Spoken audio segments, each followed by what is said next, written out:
ஏன்டா படிக்கிற பசங்க தானே! சோறு சிந்தாம சாப்பிட மாட்டீங்களா? வீட்டுக்குள்ள ஒரு இடத்துல கால் வைக்க முடியுதா? எல்லாம் சோறு. அதுவும் இல்லாம வெளியில உட்கார வச்சா எல்லாம் தட்டுக்குள்ள மண்ணு. ஏன்டா இப்படி சாப்பிட்றீங்க? சரி புக்கு நோட்ட தான் ஒழுங்கா வச்சிருப்பீங்கன்னு பார்த்தா, எவ்வளோ பெரிய பேக் வாங்கி கொடுத்துருக்கேன். அதுக்குள்ள உங்க புக்கெல்லாம் இருக்காதா? வெளியில தான் புக் இருக்குது, நோட் இருக்கு, பேப்பர் ஃபுல்லா படம். அப்படியே ஓவியன்னு ஆயிர்றீங்க. ஏன்டா இப்படி பண்றீங்க? ஒண்ணாச்சும் சொன்ன பேச்சு கேட்குறீங்களா? வளர்ந்துருக்கீங்க பாருங்க. உங்க வளர்ப்பே சரியில்ல. ஐயோ! எங்க அம்மா அப்பாலாம் எங்கள எப்படி அழகா வளர்த்தாங்க தெரியுமா? அதனால தான் நாங்க இவ்வளோ இருக்கோம்.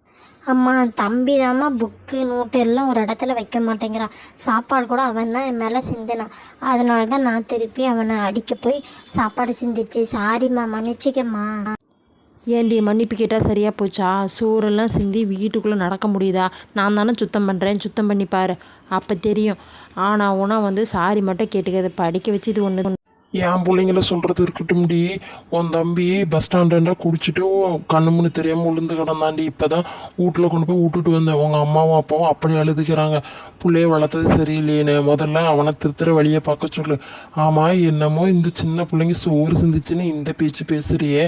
அவன் வாழ்க்கையே செதறி போய் கிடக்குது. இதில் வேற அவனுக்கு பொண்ணு பார்க்கணுமாமா.